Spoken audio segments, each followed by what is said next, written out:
जैसे कि हम आरंभ से ही आपको बता रहे हैं, कोरोना जैसी महामारी का समग्र विश्व सामना कर रहा है और वर्तमान समय में तो पूरे भारत में, भारत के एक एक कोने में, शहर तो शहर क्या, गांव भी कोरोना की चपेट में आ रहे हैं। हम जहां पर भी है सुरक्षित रहे, सावधान रहे और ऐसी विपदा में सांदीपनी की ओर से, सांदीपनी विद्या निकेतन की ओर से भगवान श्री हरि के प्रसाद के रूप में जितनी भी हो उतनी सेवा सांदीपनी के द्वारा हो रही है। जैसे कि पूज्य भाष्य ने भक्ति पीठिका से बताया था कि कुछ ठोस करना चाहते हैं और वो काम आज से पोरबंदर की हमारी सिविल अस्पताल में पाइपलाइन फिटिंग, जिसके माध्यम से जो पेशेंट है उनके बेड तक ऑक्सीजन पहुंचेगा, वो काम आज से सांदीपनी की ओर से वहाँ सरकारी अस्पताल में आरंभ हो गया है। और आपको बताएं कि जो पाइप फिटिंग हो रहा है वहाँ पर, वो कोई साधारण पाइप फिटिंग नहीं है। वो चीज़ें यहाँ नहीं मिल रही थी, तो विशेष उसको विदेश से मंगवाया गया और वो पूरा का पूरा सामान कल सुबह यहाँ सांदीपनी पहुँचा और आज उसका काम जो विशेष रूप से जानते हैं, जो कर सकते हैं, सूरत और राजकोट के जो कारीगर है वे भी आज सुबह सुबह पोरबंदर सांदीपनी पहुँचे और उनके द्वारा आज से सिविल अस्पताल में ये काम शुरू हो चुका है। और अब आने वाले 1-2 दिन में जो ऑक्सीजन टैंक आने वाली है, क्रायोजेनिक टैंक 20,000 लीटर की, वो भी करीब करीब 10 तारीख तक यहाँ पर पहुँच जाएगी। और पूज्य भाई श्री के आशीर्वाद और श्री हरि की कृपा रही तो आने वाली 14 या 15 तारीख में, अभी हम ये तिथियां बता रहे हैं क्योंकि जिस तरीके से काम चल रहा है, तो इस तरह की व्यवस्था हो रही कि 14 से 15 तारीख तक वो क्रायोजेनिक टैंक चालू हो जाएगी, रन करने लगेगी और बहुत सुविधा यहाँ के और आसपास के पेशेंट को जो कोरोना से पीड़ित है उन सबको मिलने वाली है। विशेष रूप से एक वाल्व ऐसा मंगवाया गया है जो 20,000 लीटर का टैंक हम लगाने वाले हैं पोरबंदर में, उसके साथ अलग से उसको जोड़ा जाएगा। तो उसी टैंक से हम जो दूसरे सिलेंडर भर सकते हैं ऑक्सीजन के, क्योंकि कई सारे पेशेंट ऐसे हैं जो घर में रहकर भी अपना कोरोना का उपचार कर रहे हैं, तो उनको ऑक्सीजन सिलेंडर भरने के लिए इधर उधर भागना पड़ता है।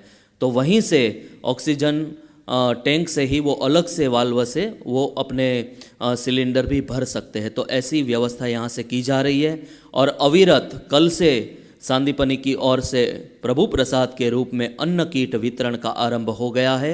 जहाँ तक पहुँचेगी हम पहुँचाते रहेंगे और कोई संख्या में कोई बंधन नहीं है उसका। पूज्य भाई श्री ने जैसे व्यासपीठ से कहा कि अभी 1,000 परिवारों तक ये प्रभु प्रसाद के रूप में अन्न कीट पहुँचे, ऐसा हमने प्लान किया है, लेकिन वो कोई बंधन नहीं है। जहाँ तक पहुँचे प्रभु का प्रसाद है, पहुँचाने का पूरा प्रयास करेंगे।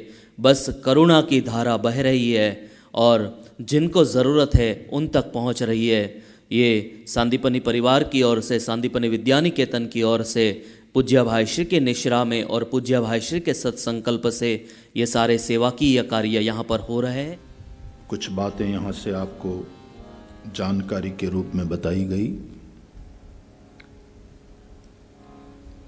10 तारीख तक टैंक पहुँचना चाहिए और सिविल अस्पताल में काम शुरू हो गया है और बढ़िया क्वालिटी वाली कॉपर की पाइप चाहिए थी, क्योंकि हम अपनी ओर से कोई कोताही नहीं बरतना चाहते, क्योंकि ऑक्सीजन की बात है, टांकी की बात है। आजकल हॉस्पिटल में जिस तरह से सब हो रहा है, तो हमारी ओर से कोई कमी न रहे। तो ये विदेश से ही एयरलिफ्ट किए गए पाइपलाइन और पहुंच गए हैं और आज अस्पताल में भी काम शुरू हो गया। और जैसा कि बताया गया, क्योंकि 20,000 की कैपेसिटी की टैंक है, तो यहाँ की ज़रूरत के हिसाब से अच्छी वाली कैपेसिटी की टैंक है, तो उसमें थोड़े लाख रुपया और खर्च करके उसमें एक विशेष सुविधा करा रहे हैं। थोड़ा 2-4 दिन जो लेट हुआ उसका कारण ये भी है, वो पार्ट भी जर्मनी से, विदेश से आना था, आ गया है, लग रहा है। तो उससे हम पाइप के द्वारा तो सभी बेड पर पेशेंट्स को ऑक्सीजन पहुंचा ही पाएंगे, लेकिन साथ साथ सिलेंडर्स भी हम भर पाएंगे, ताकि जो लोग अपने घरों में रह करके ट्रीटमेंट ले रहे हैं उनको भी सिलेंडर के माध्यम से हम ऑक्सीजन पहुंचा सके। और प्रसाद वितरण, श्रीहरि का प्रसाद वो वितरित हो ही रहा है। वो सारी बातें आप लोगों को बताया गया और सब लोग जुड़ भी रहे हैं, देश विदेश के बहुत से लोग मुझे फ़ोन भी कर रहे हैं कि हम किस तरह से इसमें जुड़ सकते हैं, हम सहयोग करना चाहते हैं। यज्ञ है, आप सभी इसमें आहुति प्रदान कर सकते हैं। हम सब मिलकर के ये सेवा यज्ञ चालू रखेंगे।